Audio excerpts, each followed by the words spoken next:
खुर्शीद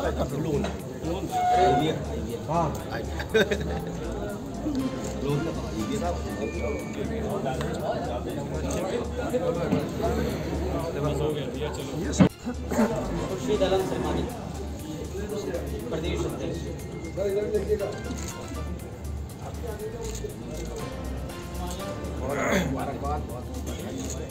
राष्ट्रीय अध्यक्ष जी को भी हम बता देते हैं कि उन्होंने प्रदेश का अध्यक्ष नया नियुक्त किया है।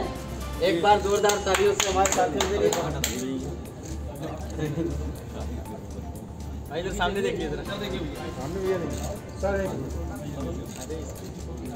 सर बुके दे दिया सर।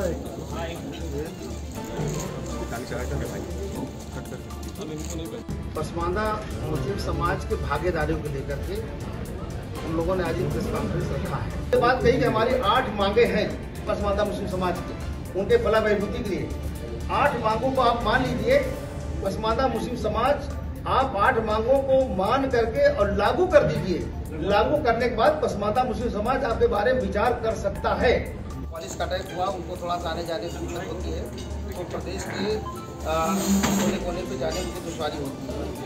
तो उन्होंने इस बात के लिए कहा कि भाई हम हर प्रोग्राम में शामिल नहीं हो पाते हैं और इसमें आपको दिक्कत होती है, तो मेरी जगह कोई किसी पसमानदा नेता को आप प्रदेश का अध्यक्ष बना दीजिए, हम उसका जो भी हो सके समर्थन करेंगे।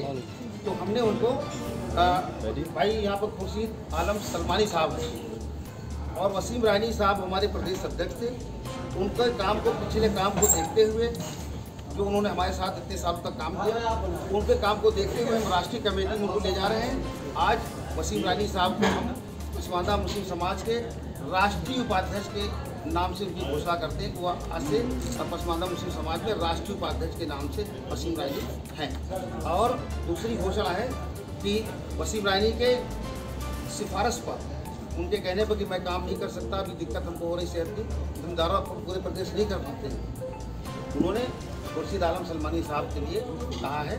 और खुर्शीद आलम सलमानी को आज हम लोग उत्तर प्रदेश का पसमानदा मुस्लिम समाज का अध्यक्ष मुंतखब करते हैं, घोषणा करते हैं कि उत्तर प्रदेश के अध्यक्ष होंगे और इसे उम्मीद करते हैं कि पूरे प्रदेश के अंदर पसमानदा तबके के मुसलमानों में विश्वास पैदा करते और लोगों को उनके हक अधिकार की बात करते करते उनको उनकी लड़ाई में आप आगे हमारे साथ कदम से कदम मिला के चलने का काम करेंगे। मकसद है कि पसमानदा मुस्लिम समाज के भागीदारियों को लेकर के हम लोगों ने आज एक प्रेस कॉन्फ्रेंस रखा है। हमारा मानना है कि इस देश के अंदर 100% मुसलमानों में 85% पसमानदा तबके के मुसलमान हैं और प्रधान से प्रधानमंत्री तक सभी वोट में भागीदारी देने का काम करते हैं, वोट देने का काम करते हैं। लेकिन जब बात आती है उनके हक की, उनके भागीदारी की, तो उनको नजरअंदाज कर दिया जाता है और मुस्लिम समाज को जो भी देना होता पार्टियों को, वो मुसलमानों में वो आला खानदान के लोगों को ही परिवार दर परिवार चलाने का काम करते हैं। उन्हीं की पीढ़ी दर पीढ़ी, उनके दादा को सांसद, बेटा विधायक और उनका पोता विधान पार्षद, ऐसे तमाम जो मुसलमानों में एक खानदानी प्रक्रिया है कि जो सियासत में जहाँ बैठा है उसके परिवार को ही बढ़ावा मिलता है। हमारा मतलब ये है कि हम जब आपके साथ में और इस देश में रहते हैं तो हम पसमानदा तबके के लोग गरीब हैं, हम मजलूम लोग हैं और पिछले 14 वर्षों से संगठन के माध्यम से हम लड़ाई लड़ते चले आ रहे हैं। इससे पहले इस लड़ाई को किसी ने नहीं सोचा न लड़ा। जब से हम लोग पता चला कि हमारे हालात इतने बदतर क्यों होते जा रहे हैं, तो हमने संविधान में पढ़ा कि संविधान में धारा 341 के तहत हमारा हक सुरक्षित है कि जैसे हिंदू दलितों को आरक्षण लाभ था वैसे मुस्लिम दलितों को भी आरक्षण लाभ था, लेकिन वो बंद कर दिया गया। रही बात ये कि आज जितने भी राजनीतिक दल हैं सभी में बड़े मुसलमानों का बोलबाला है और पसमानदा तबके के लोगों को वोट तो चाहिए लेकिन उनको भागीदारी नहीं देना चाहते। इसलिए हम चाहते हैं कि जो वर्तमान सरकार है वो जो पिछली सरकारों ने हमें जो पसमानदा तबके के लोगों को सुविधाएं दी थी, जो योजनाएं चलाई थी, पिछली सरकार के योजनाओं को भी आपने बंद कर दिया।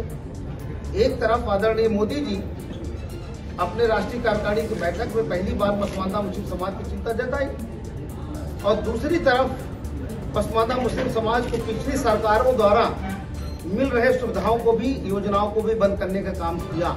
जैसे कई लंबे वक्त से अब्दुल कलाम आजाद फाउंडेशन स्कॉलरशिप के माध्यम से हमारे अधिकतर पसमानदा तबके के बच्चे जो गरीब बच्चे थे वो उस योजना का लाभ उठा रहे थे और वो IAS भी बन रहे थे, PCS भी बन रहे थे, वैज्ञानिक बन रहे थे, इंजीनियर बन रहे थे, सभी क्षेत्रों में आगे बढ़ रहे थे। लेकिन एक तरफ प्रधानमंत्री जी ने ये कहा कि हम पसमानदा वंचित समाज है, पिछड़ा समाज है, पिछली सरकारों ने इनका शोषण किया, पिछली सरकारों ने इनको पीछे करने का काम किया।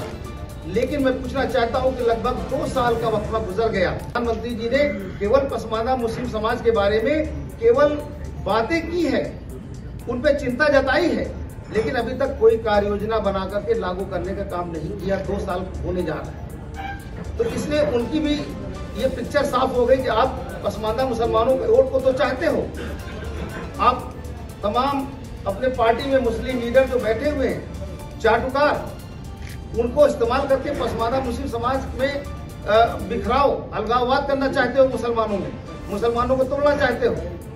लेकिन पसमानदा मुस्लिम समाज, सब मुसलमान हमारे ये सब बराबर, हमारे सब भाई हैं, हम लोग अलग नहीं होंगे। लेकिन जहाँ हक की बात आती है, हमारा हक जो बनता है भारतीय संविधान में हमारा हक है, हम उस हक की बात करते हैं, उसके लिए हम सबका साथ चाहते हैं कि सब लोग हमारी मदद करें। आपको क्या लगता है पसमानदा मुस्लिम समाज को कौन आगे बढ़ा रहा है, कौन सी पार्टी आगे बढ़ाएगी, कौन सी पार्टी ऐसी जो पसमानदा मुस्लिम समाज को साथ लेकर चलेगी?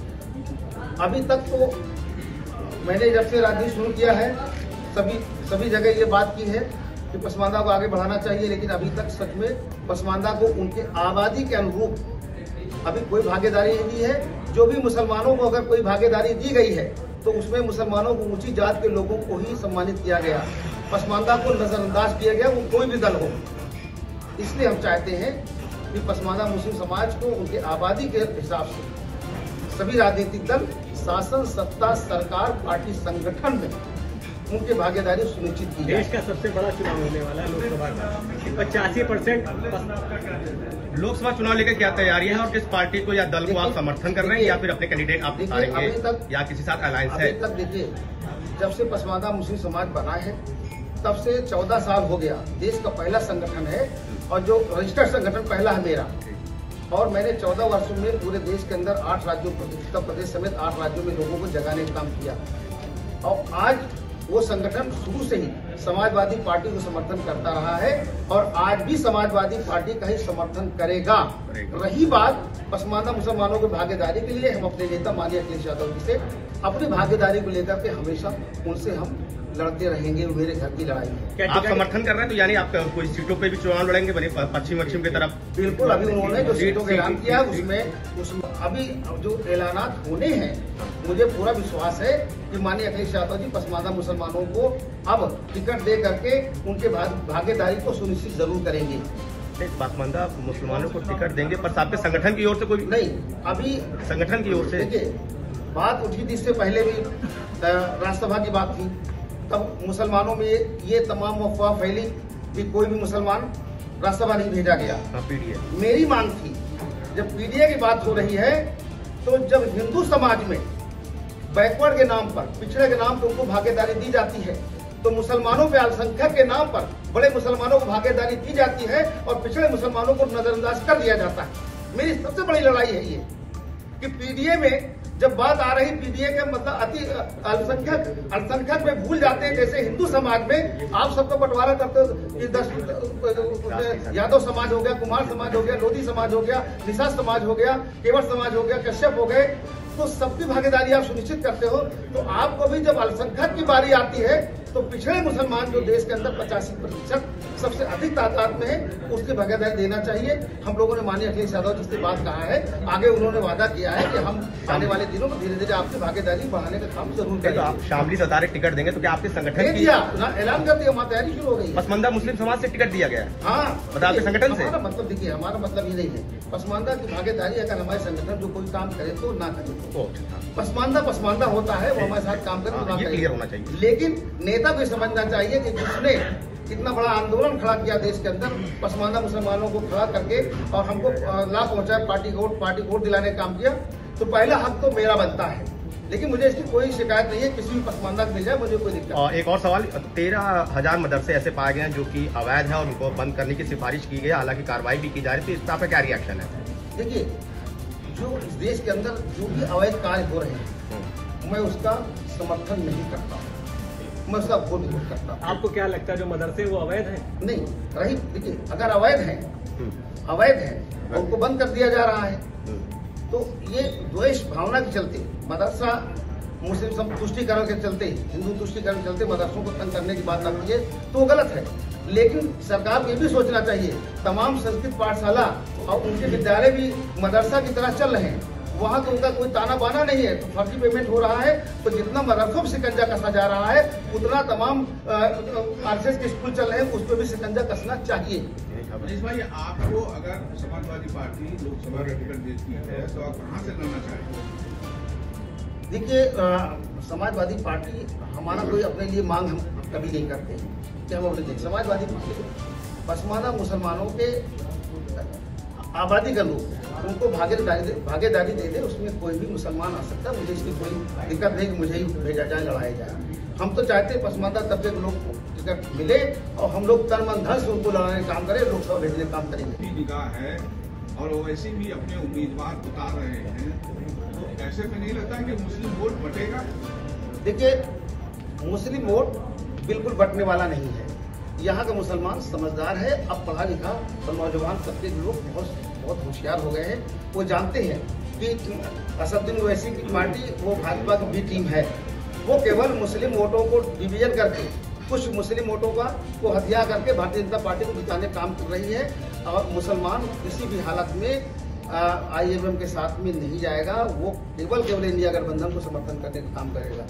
सेकेंडरी सवाल, सीए जल्द ही लागू हो जाएगा, ऐसा गृह मंत्री अमित शाह ने भी बोला है, तो सीए को लेकर क्या आपका स्टैंड है? देखिए, अब तो बिल पास हो गया है, ठीक है ना, बिल पास हो गया है। मेरा मतलब ये ठीक है, आपने बिल पास किया, हम उसका समर्थन तो नहीं करते, हम बिल हमेशा करते हैं, लेकिन आप बहुमत में हो, जबरदस्ती जो भी पास कर लो, मुझे कोई दिक्कत नहीं। लेकिन ये दोहरी नीति नहीं होनी चाहिए। आप पूरे देश की बात करते हैं कि एक कानून होना चाहिए, आपने केवल मुस्लिम समाज के जो भी उनके इस्लामिक कानून थे उनको टारगेट किया, लेकिन आपने एक दोहरी नीति अपनाई और हिंदू तुष्टीकरण का काम किया। अगर सब देश एक कानून, तो उसमें आदिवासियों को अलग क्यों रखा गया? ये सवाल है। आदिवासी तो हिंदुस्तानी है, वो भी तो मुसलमान है, उनको क्यों बाहर रखा गया? ये इनकी दोहरी नीति है। ये वोट की राजनीति कर रहे हैं, ये देश को चलाना नहीं चाहते, ये वोट को अलग अलग खित्ते में बांट करके वोट को हत्या करके सरकार बनाना चाहते हैं। इसलिए इनकी जो नीति है वो केवल वोट पे डिपेंड करती है। क्या जो विरोध पहले हुआ था फिर से विरोध होगा? प्राथमिकता है कि समाजवादी पार्टी? हम लोग समाजवादी पार्टी में हैं और इंडिया गठबंधन में जो भी प्रत्याशी यहाँ उत्तर प्रदेश में समाजवादी और गठबंधन में जो भी प्रत्याशी आएगा, हम लोग उसको तन मन धन से लड़ाएंगे। और हमारा 8 राज्यों में संगठन है, हम वहाँ भी हमारे लोग जाकर के इंडिया गठबंधन के प्रत्याशी को लड़ाने का काम करेंगे।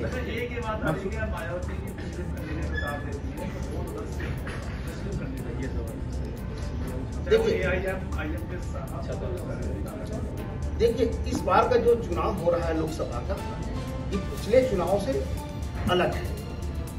अब यहाँ पर जो माइनॉरिटी के लोग हैं, जो दलित वर्ग के लोग हैं, जो पिछड़े वर्ग के लोग हैं, वो इस सरकार को उखाड़ फेंकने के लिए हर संभव प्रयास कर रहे हैं और वो किसी के बहकावे में आने वाले नहीं है।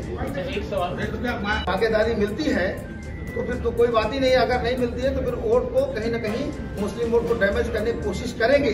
लेकिन उसके साथ साथ अब जो मुसलमान है, यहाँ का अल्पसंख्यक वर्ग है, वो जान गया है कि बहुजन समाज पार्टी को वोट देने से हमारे वोट का बिखराव होगा, इसलिए वो केवल गठबंधन, इंडिया गठबंधन को वोट देने का काम करेंगे। एक सवाल अगर यदि कोई पार्टी पसमानदा समाज को ज्यादा से ज्यादा भागीदारी दे, तो क्या पसमानदा समाज उस पार्टी में मिलेगा? देखिए, ये सवाल 2 साल पहले से हम आप लोग प्रेस के माध्यम से बात करते रहे।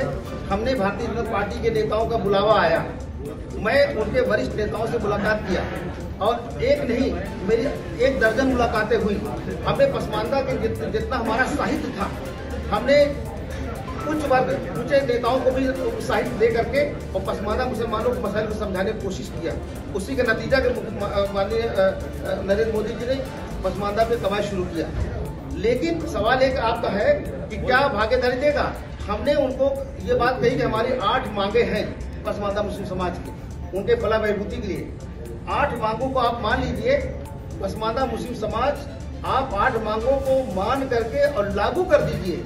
लागू करने के बाद पसमानदा मुस्लिम समाज आपके बारे में विचार कर सकता है, लेकिन उनकी नियत केवल पसमानदा तबके के लोगों को गुमराह करना और जुमलेबाजी के तहत उनको लुभाना। 5 किलो चावल 5 किलो गेहूं दे करके उनके घर घर जाके भाजपा वाले उनके साथ दिलाते हैं, देखिए इस सरकार ने आपको 5 किलो गेहूं 5 किलो चावल दिया। अनिस साहब, लखनऊ में अल्पसंख्यक समाज राजनाथ सिंह जी के समर्थन में यहाँ पे जो है कई कार्यक्रम किए हैं और उसमें आपके पसमानदा समाज के भी लोग शामिल हैं। वो उनका धन्यवाद और जो है उनका स्वागत समारोह कर रहे हैं। तो ये इसको किस तरीके से देखते हैं? क्या अल्पसंख्यक और पसमानदा समाज डाइवर्ट हो रहा है बीजेपी की तरफ? देखिए, इस देश के अंदर पहला मेरा रजिस्टर्ड संगठन है।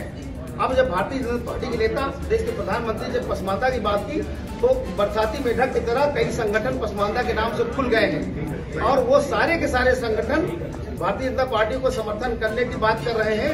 भारतीय जनता पार्टी में कुछ चूरत चटनी पाने की कोशिश कर रहे हैं। इस बात को पसमानदा मुसलमान समझ गया है कि जिस साहब, एक इसमें सवाल ले लिए कि आपने कहा वो बरसाती मेढक है, तो क्या सवाल पूरा मुझे, जो क्या आप उन्हीं को पसमानदा मानते हैं जो आपके संगठन से जुड़े हैं, या आपका संगठन उनको सर्टिफाइड कर रहा है? देखिए, मैंने पहले भी कहा है कि हम पसमानदा भागीदारी की बात ये नहीं करते कि मेरे संगठन को मिले। सारे जो संगठन साथ काम करते नहीं है, अगर पसमानदा में आते उनको मिलना चाहिए, मैं ये बात करता हूँ। लेकिन जो भारतीय जनता पार्टी में पसमानदा नेता गए हैं, उनकी समाज में कोई हैसियत नहीं है। वो केवल अपने लिए कुछ पाना चाहते हैं, इसलिए वो जाकर के संगठन तो कोई बना ले, कोई रोकता है इस लोकतंत्र को बना करके और वहां पर गुमराह कर रहे हैं कि हम भी हमको कुछ मिलना चाहिए।